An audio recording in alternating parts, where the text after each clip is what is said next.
चलिए ज्योमेट्री के इस सवाल को हम लोग बनाते हैं। ये सवाल में दो प्रॉपर्टी का इस्तेमाल होगा, एक तो पहला कोसाइन रूल का और दूसरा सर्वांग समता यानी कॉन्ग्रुएंसी। तो कैसे इस्तेमाल करेंगे इसको और कैसे बनाएंगे, बहुत ही आसान सवाल है। एक बार आप लोग वीडियो को पॉज करके खुद बनाने का प्रयास करें, इसके बाद आप लोग आगे इसको देखें। उम्मीद है कि आप लोगों ने, बहुत सारे बच्चों ने इसको बना लिया होगा। देखते हैं, त्रिभुज ABC BCD, मतलब ये वाला ये टोटल 6 हैं, तो 1 2 3 4 5 6, ये सारे जो त्रिभुज 6 त्रिभुज हैं, ये समबाहु त्रिभुज है यानी इक्विलेटरल ट्रायंगल है, यानी सभी भुजा इनके बराबर है। इसमें कहता है AB है 1 यूनिट है, इसका मतलब अगर एक भुजा इसका 1 यूनिट है और सारे बराबर हैं तो इसका मतलब ये भी 1 होगा, ये भी 1 होगा, ठीक है। और चूंकि ये तीनों अगर 1 1 हुआ तो भाई अगला इसको टच कर रहा है ये समबाहु त्रिभुज, तो इसका एक भुजा कॉमन है, इस वजह से ये भी क्या हो जाएगा 1, यानी सारा भुजा इसका 1 यूनिट का हो जाएगा। तो आप लोग पहले इसको हमने लिख दिया 1 यूनिट, और फिर आगे इसको समझने का प्रयास करते हैं हम लोग कि आखिर कैसे बनेगा। हमसे पूछा क्या गया है उसको भी हम लोग पढ़ लेते हैं। क्या पूछा गया कि AI की माप बताओ, AI, और AI क्या है, जो AH को यहाँ पे जो D प्रतिच्छेद करता है, वो AH को D प्रतिच्छेद करता है I पॉइंट पे, ये I है, तो AI का आपको माप बताना है, इसका लेंथ बताना है। तो कैसे सॉल्व करें, इस पिक्चर को एक बार हम लोग यहाँ बनाते हैं, आप लोग ध्यान से देखिए इसको कैसे बनाया जाए। भाई बताओ, यहाँ से अगर हमने लिखा A, यहाँ पे लिखा B, यहाँ पे लिखा G, यहाँ पे लिखा H, तो आपको पता चल गया होगा कौन सा हम चतुर्भुज बनाए हैं। ये पैरेललोग्राम हो गया हमारा। क्यों पैरेललोग्राम हो गया? सबसे पहले क्योंकि ये 3 है, यहाँ से यहाँ तक 3 यूनिट है, तो यहाँ भी 3 यूनिट है, यहाँ पे कितना था 1 यूनिट, और यहाँ पे भी 1 यूनिट, तो ये 1 यूनिट हो गया, पैरेललोग्राम हो गया। एंगल की बात करें, एंगल भी देखना चाहें तो आप एंगल भी देख सकते हैं।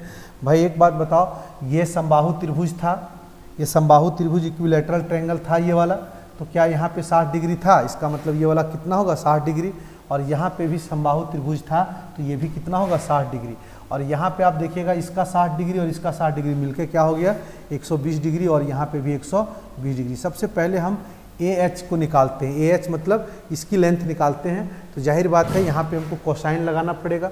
मान लीजिए इसकी लेंथ x है, तो कोसाइन कैसे लगाते हैं, सबको पता है कि कॉस थीटा अगर हम लोग लेते हैं तो भाई कॉस थीटा, थीटा के सामने जो भुजा होता है उसको हम लोग माइनस में लेते हैं, बाकी दोनों का स्क्वायर। जैसे एक त्रिभुज हम बनाए और यहाँ पे हमने लिखा थीटा, एक बार ध्यान दीजिएगा सारे लोग, अगर कोसाइन रूल आपको नहीं पता तो, अगर थीटा है और मान लीजिए यहाँ पे A है, B है, C है, तो अगर कॉस थीटा लेते हैं तो कॉस थीटा के सामने वाला भुजा माइनस में होगा स्क्वायर में, और बाकी दोनों भुजा प्लस में स्क्वायर करेंगे, ठीक है।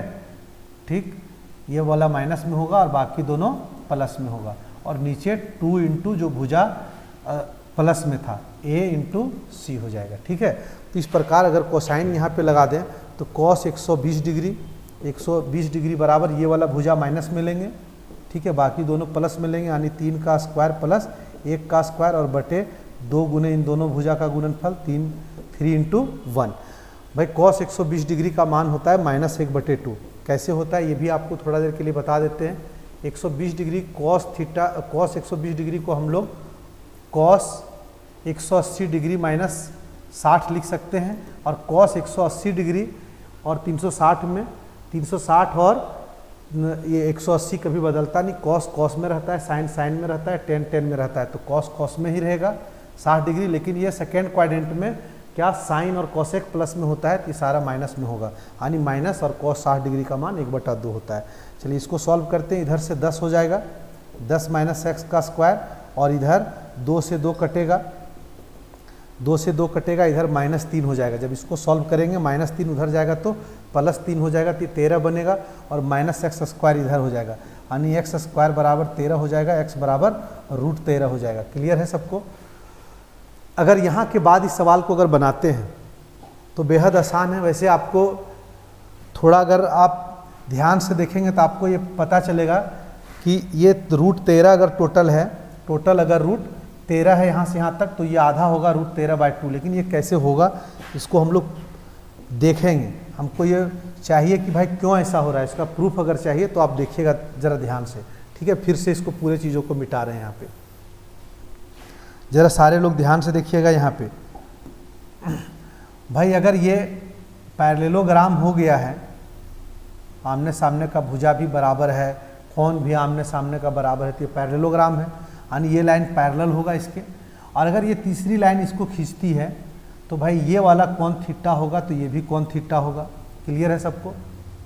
और अगर हम एक त्रिभुज जो हम दिखा रहे हैं उसको आप लोग ध्यान दीजिएगा, यहाँ से इस त्रिभुज की बारे में बात कर रहे हैं कि DHI, और यहाँ त्रिभुज की बात कर रहे हैं AIE। इस त्रिभुज की बात करें तो ये शीर्षाभिमुख कोण होगा, वर्टिकली अपोजिट एंगल। तो अगर ये वाला कोण और ये कोण बराबर है, ठीक है, और इस त्रिभुज में भी ये वाला कोण ये कोण बराबर है, दो कोण बराबर हो जाने से तो सर्वांगसम नहीं समरूप होता है।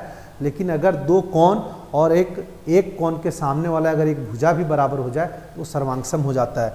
तो हम लोग वो नोटिस करेंगे कि क्या बराबर है। भाई यहाँ से यहाँ तक तो 2 यूनिट था, इसमें 2 यूनिट था, यहाँ से यहाँ तक भी 2 यूनिट था।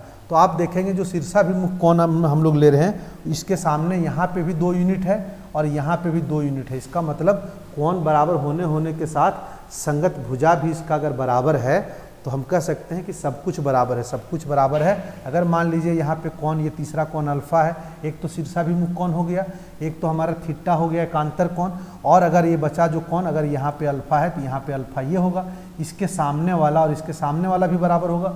यानी आई 2 भागों में जो बांट रहा है इस लाइन को एच को, तो वहाँ से ये वाला पार्ट और ये वाला पार्ट दोनों बराबर है। अर्थात हमको अगर इसको निकालने के लिए कहा गया, AI को निकालने के लिए कहा गया, तो जाहिर बात है पूरे AH का हाफ कर देंगे, यानी √13 का आधा कर देंगे। तो उम्मीद है कि आप लोग को समझ में ये सवाल आया होगा। ठीक है, अगर आपको ऐसे वीडियो हमेशा देखते रहना है तो हमारे चैनल को ज़रूर सब्सक्राइब करें। Thank you.